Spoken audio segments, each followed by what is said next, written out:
Bien, bonjour à tous. Donc, s'il y a bien une histoire montpelliéraine, c'est bien celle du pancart artificiel. Comme le montre cette première diapo, en fait, je suis le troisième, je suis le petit-fils. Le professeur Mirouz, c'était le grand-père.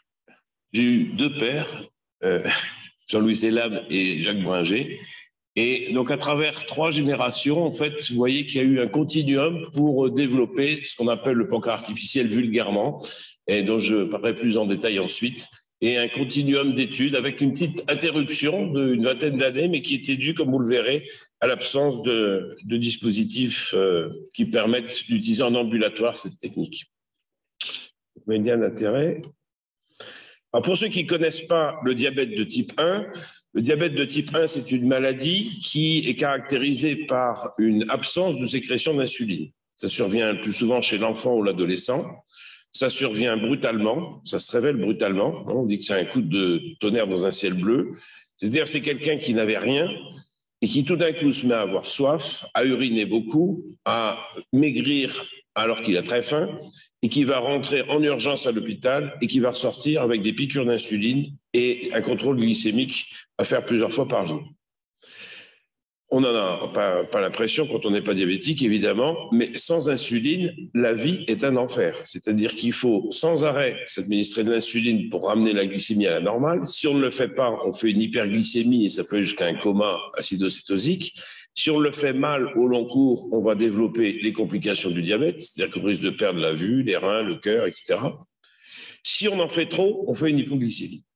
Donc, c'est vrai que l'image courante qu'on utilise pour dire un diabétique de type 1, c'est un funambule sur un fil. C'est-à-dire que s'il se trompe en excès ou par défaut dans son traitement, eh bien, il tombe. C'est-à-dire qu'il va aller soit vers l'hyperglycémie, alors c'est plus au long cours, soit vers l'hypoglycémie. Et là, c'est tout de suite. C'est-à-dire que là, si je fais une hypoglycémie, je tombe par terre devant vous et la journée est foutue, et pour moi et pour vous, parce que ça va être la panique générale. Donc le diabète de type 1, c'est ça. C'est une maladie qui est extrêmement invalidante. Quand on côtoie pas les patients diabétiques, on n'a pas cette impression-là, parce que vous les voyez dans la rue, vous savez, si vous le dites pas, vous ne savez pas. Et pourtant, c'est une maladie occulte très préoccupante. Alors pour vous montrer en quelques chiffres épidémiaux comment on n'arrive pas bien à soigner cette maladie, lorsque on suit les patients diabétiques, on mesure ce qu'on appelle l'hémoglobine glyquée, c'est-à-dire la partie sucrée de l'hémoglobine, qui traduit le contrôle de la glycémie au cours des 3 derniers mois.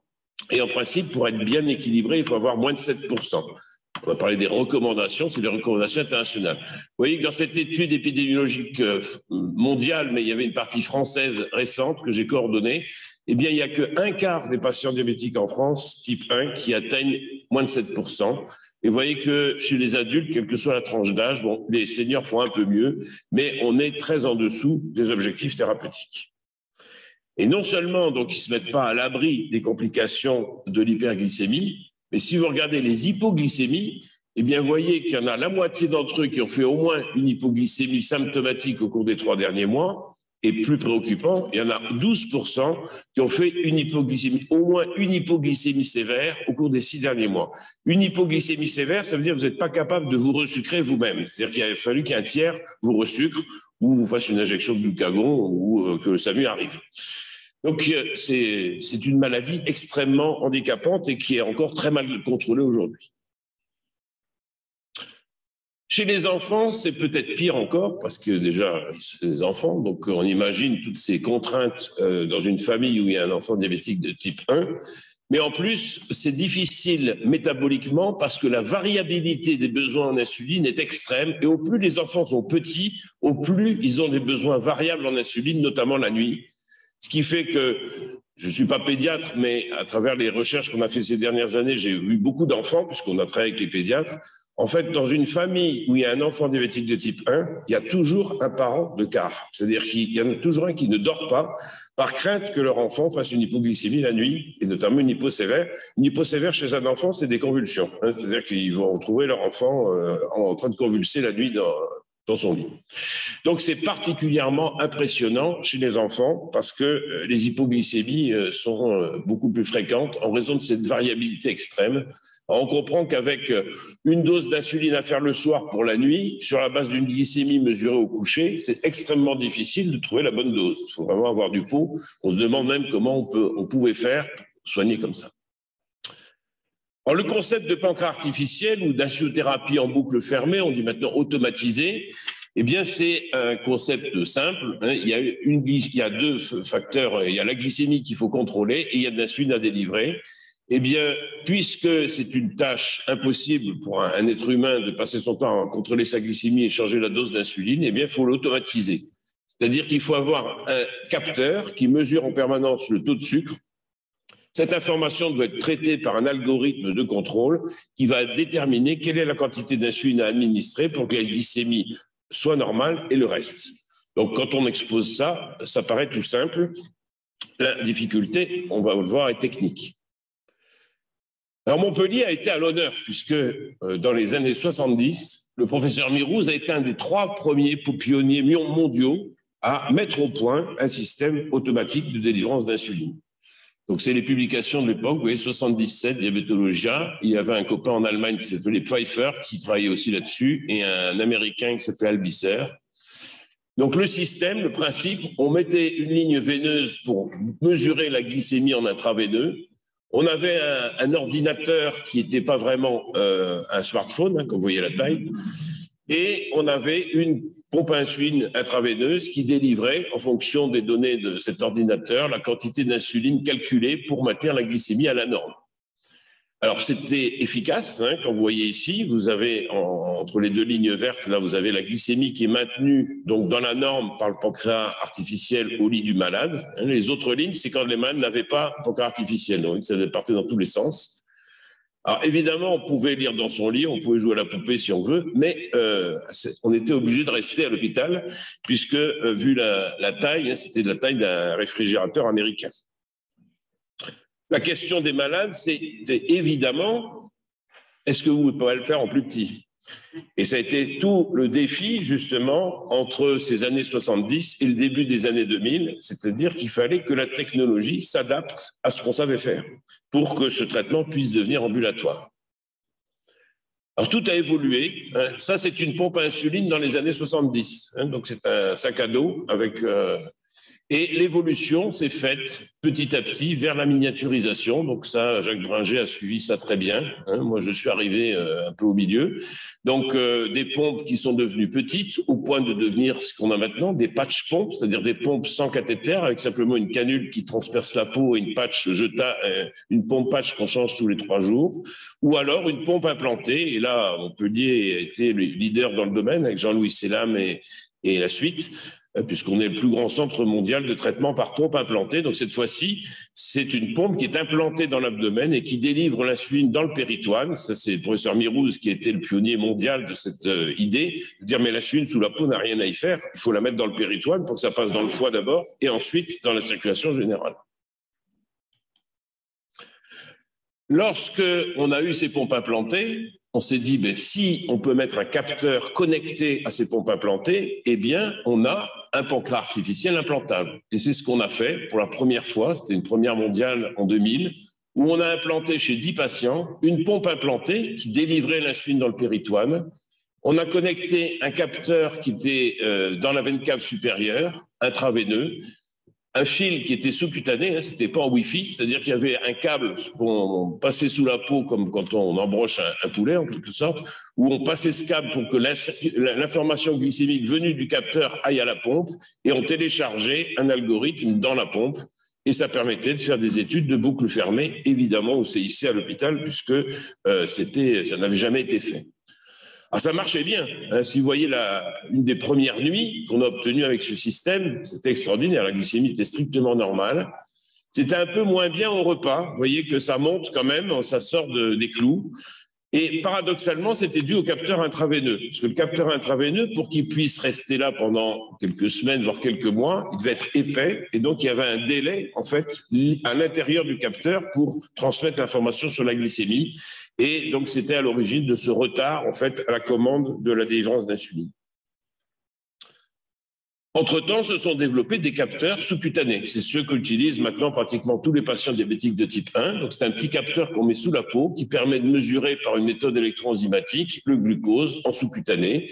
Vous voyez souvent des patients qui ont des espèces de patchs blancs là, sur le bras. Ben, en fait, ils ont un capteur qui leur donne en continu leur taux de glycémie.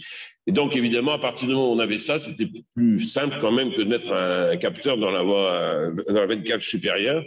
Et donc, on a fait pour la première fois des essais où on a combiné une pompe implantée avec un capteur sous-cutané. Et là, effectivement, on n'avait plus ces problèmes de délai interne au capteur. Et vous voyez qu'on a eu des résultats. C'est la ligne bleue, la glycémie parfaitement maintenue, y compris au repas où on dépasse à peine l'objectif. Donc, on normalisait la glycémie avec un système complètement implanté. C'est-à-dire que c'était un véritable organe artificiel. Bon, il y avait une partie sous-cutanée quand même qui était le capteur. Alors, on peut dire, ben voilà, c'est en 2010, c'est bon, on a tout trouvé, ça marche bien. Malheureusement, on a vécu ce que j'appelle le syndrome Concorde. C'est-à-dire qu'en fait, c'était trop techno pour l'industrie. C'est-à-dire, effectivement, ça marchait, c'était bien pour faire des essais pilotes, mais une pompe implantée, ça coûte 35 000 euros. Une pompe portable, ça coûte 4 000 euros. Et donc, le marché mondial n'était pas aux pompes implantées, il était aux pompes sous-cutanées. Et donc, malheureusement, nos travaux se sont interrompus, temporairement, j'espère, parce que eh bien, le marché n'était pas là pour créer ces systèmes-là. Et donc, on s'est rabattu sur les pompes sous-cutanées. Le problème, c'est que quand on perfuse l'insuline en sous-cutané, c'est beaucoup plus difficile, parce qu'en intrapéritonéal, c'est rapide, donc on peut faire très rapidement que les algorithmes des changements et ça répond vite. Quand on met l'insuline en sous-cutané, eh bien, vous voyez qu'il y a des délais considérables. Il y a un délai qui est de une demi-heure jusqu'à plus de presque 2 heures, notamment pour avoir la concentration voulue au niveau du foie de l'insuline perfusée en sous-cutané. C'est pas le bon moyen. C'est ce que disait le professeur Mirouz, l'insuline n'a rien à faire sous la peau, c'est pas le bon endroit. Et il avait raison, parce qu'il y a un délai considérable. Il y a aussi un délai du capteur sous-cutané, mais qui est beaucoup plus acceptable. Donc, le challenge, c'était comment dépasser ces délais. C'est-à-dire qu'il fallait tout changer les algorithmes pour avoir des algorithmes qui puissent prendre en compte le délai d'action de l'insuline perfusée. Alors, ça n'a pas bien marché. Ça, c'est un essai qui a été fait à Yale donc, en 2008, où on était un peu concurrents à l'époque. Nous, on était pour la voie péritonale, eux, la voie sous-cutanée. Effectivement, en carré blanc, vous avez en sous-cutané. Vous voyez qu'au repas, vu la lenteur d'action de l'insuline sous-cutanée, ça fait des pics. Et après, ça fait même des risques d'hypoglycémie. Et donc, ils ont introduit le concept de pancréas artificiel hybride, qui est le pancréas artificiel actuellement utilisable en clinique, c'est-à-dire la notion qu'on met en automatique quand c'est lent, quand c'est basal, mais quand on prend un repas, il faut que le patient annonce son repas pour pouvoir anticiper et délivrer de l'insuline. Donc, c'est plus complètement automatique, puisque au repas, il faut que le patient déclenche en quelque sorte la quantité d'insuline dont il a besoin. Mais les raisons économiques ont prévalu. Et donc, effectivement, l'idée, c'était maintenant de montrer que ce système sous-cutané, qui marchait sur quelques jours à l'hôpital, eh bien, on apportait un bénéfice pour les patients. Donc, on a emboîté le pas et on a fait des essais, donc au CIC tout d'abord. Donc, les patients passaient des nuits où on leur mettait un capteur. Le capteur envoyait l'information à l'époque à un ordinateur portable où était l'algorithme qui pilotait la pompe pour délivrer l'insuline. Tout ça se faisant en présence médicale. Donc, on a passé des nuits à faire ça. Et on a pu montrer qu'effectivement, en utilisant ce genre de système, certes en milieu protégé, on arrivait quand même à 80% pratiquement de contrôle de stricte normoglycémie et une réduction très importante de la fréquence des hypoglycémies, notamment la nuit. Le problème des hypoglycémies, vous avez compris que c'est ennuyeux. C'est-à-dire qu'un système automatique, c'est bien s'il contrôle les hyper, mais il ne faut pas qu'il y ait d'hypo. Parce que s'il y a des hypos, en fait, on fait que la moitié du boulot.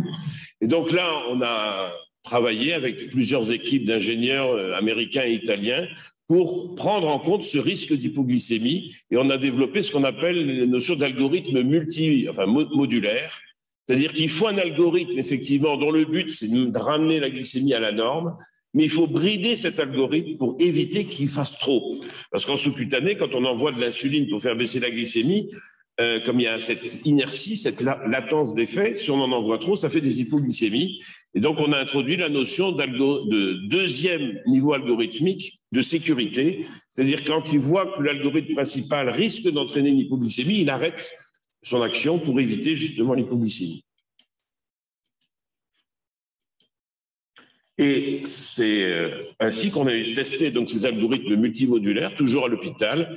Et pour la première fois, on a pu montrer qu'on pouvait passer un dîner et une nuit avec une glycémie strictement normale par rapport à une utilisation courante d'une pompe et d'un capteur. Et c'est le premier papier qui a montré qu'on pouvait améliorer la moyenne glycémique, c'est-à-dire que si ça se prolongeait, on améliorerait l'hémoglobine glyquée sans faire d'hypoglycémie.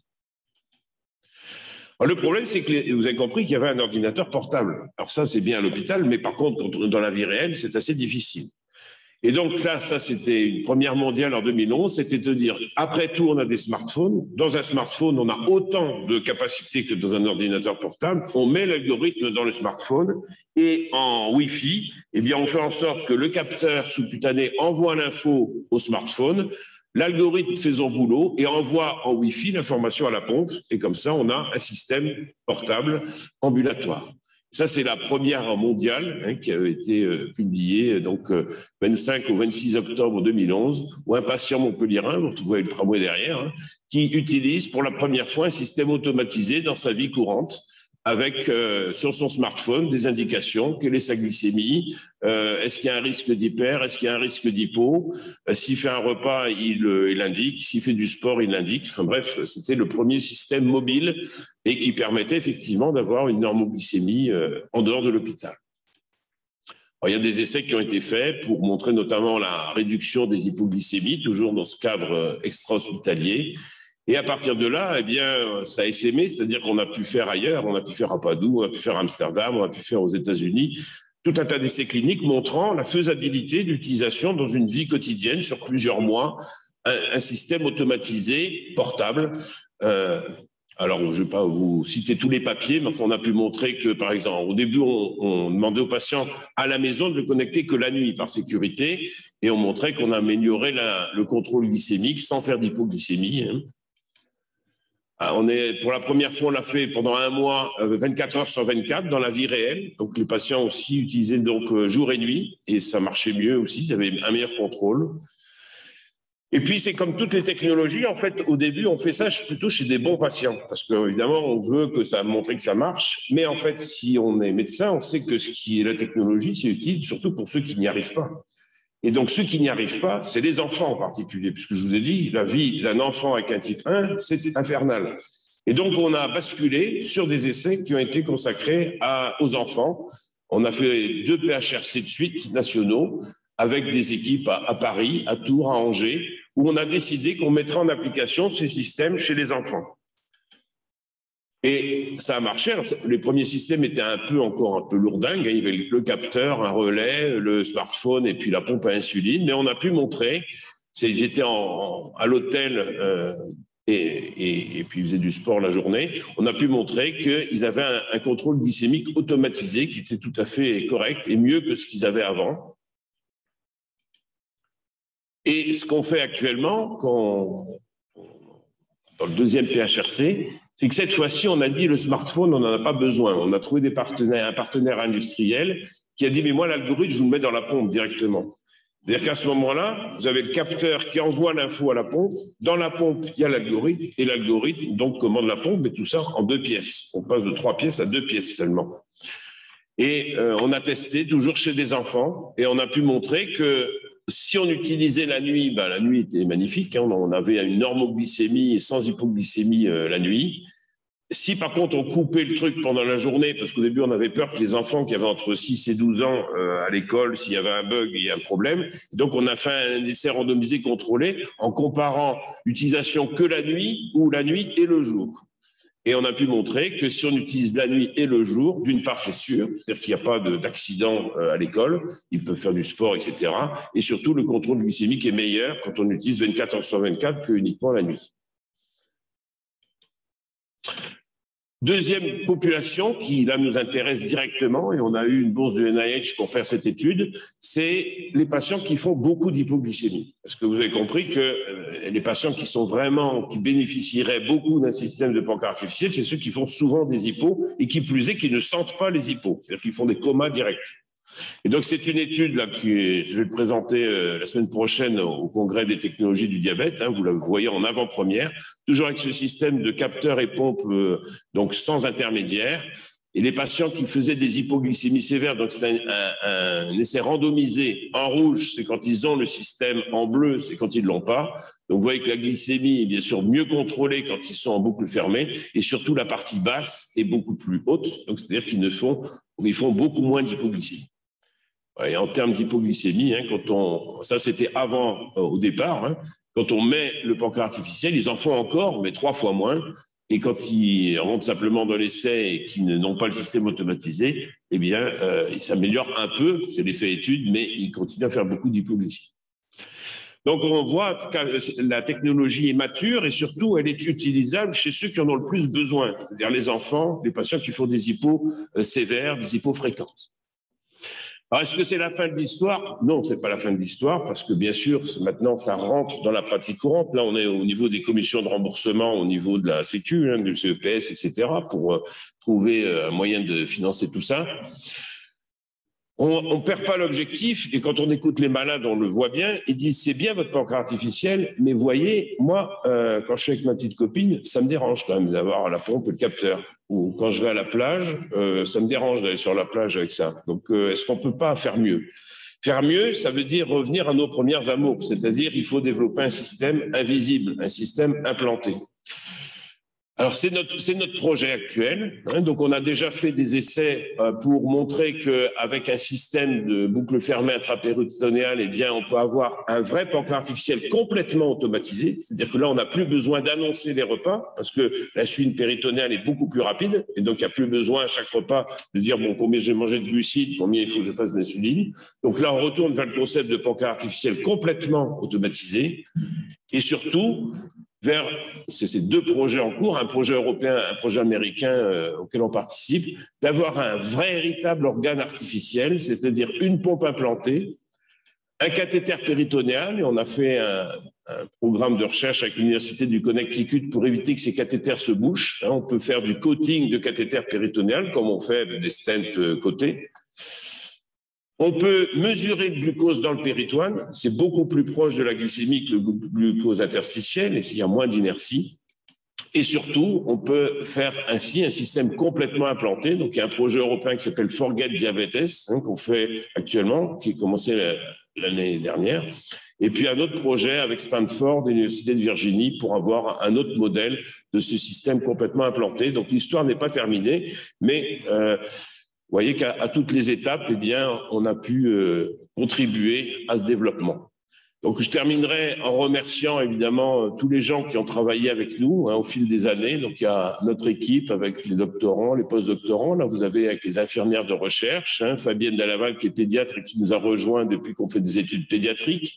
Les centres pédiatriques français qui travaillent avec nous, à Robert Debré, à Tours, à Angers.